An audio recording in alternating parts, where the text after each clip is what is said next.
We now live in a world where people not only display toxic behavior in their personal lives, but share it confidently and proudly with millions of strangers on the internet.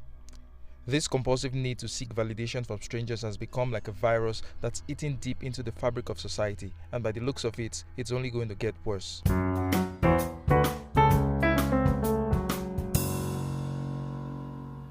So a while ago, a woman orchestrated the destruction of her marriage by sharing her toxic behavior online with millions of her followers, and this gives us a prime example of how to destroy a marriage in 3 simple steps.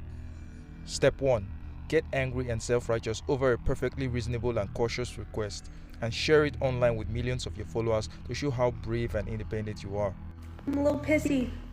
I get this text from my father-in-law. My father-in-law, not my husband, my father-in-law. I get this.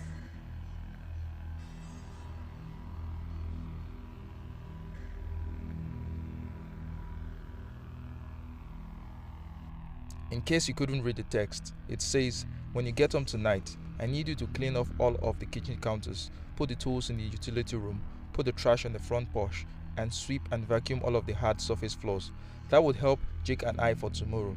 Thank you very much in advance. You're the best." What a shitty old man. Who does he think he is to politely make such a reasonable request? Mind you, I did not build this house. My husband and my father-in-law built it, mainly my husband. I am very grateful for that. But this is what I come home to after working an entire shift on my feet all day that I now have to clean, even though I did not make this mess. Look at it. I now have to pick up everything off the floor, all of it. I have to clean this entire island, put all of their tools away, clean the entire, all this, everything off the floor. I have to get all of this. This is sawdust because they decided to cut things inside my house. And I have to get this all done tonight before my husband gets home so I can spend time with him. But as the brave woman that you are, such a request is beneath you and offensive. So rather than accept this humble request, what you do is you pick up your phone and make a video announcing to the whole world what a misogynistic pig your father-in-law is. No doubt, your drone of mindless followers will cheer you on for being such a strong, independent woman that doesn't take shit from men. After this is done, this is where you move to step 2. Step 2. Do not honor the polite request, but when your husband returns, let him know in no uncertain terms what a douchebag his father is. You don't want him finding it out from a TikTok video. You respect him so much that you will do him the courtesy of bitching to his face about how angry you are and how disrespectful you feel about a perfectly reasonable request by his father. After all, what says strong and independent more than being a nagging woman? So last night I did not clean the house. You guys really opened my eyes and made me see that this was not my problem. It's not my thing. There's so much.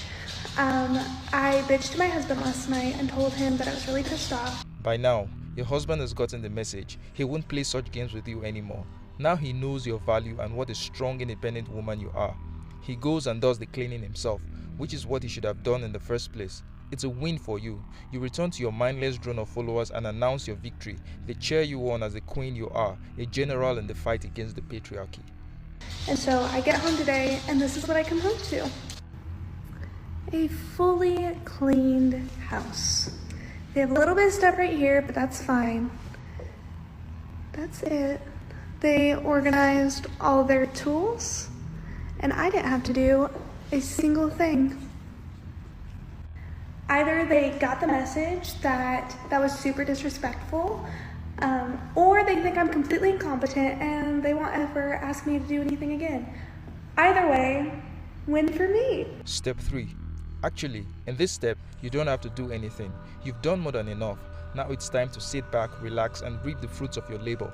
Your husband, realizing how wrong he was, how demeaning his father's request to you, asks for a divorce. After all, this is what you wanted all along, right? To be strong and independent. He realizes that he has been an obstacle in your progress and decides to remove himself so that you can flourish and blossom.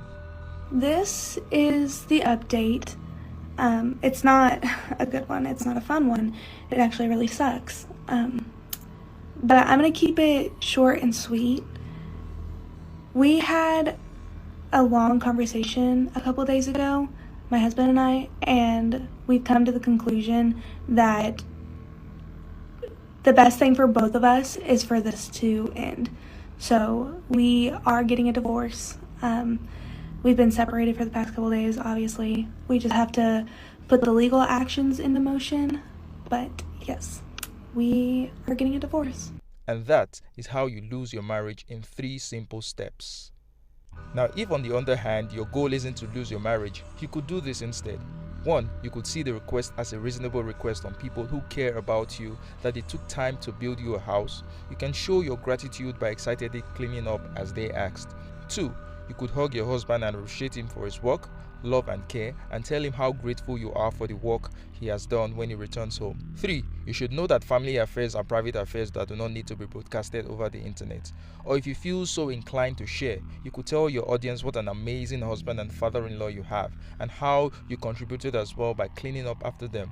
But all this is assuming that you're a reasonable person who wants to keep their marriage. So if you like these steps on how to lose a marriage, show your gratitude by liking this video, subscribing and leaving a comment, and I'll see you in the next video.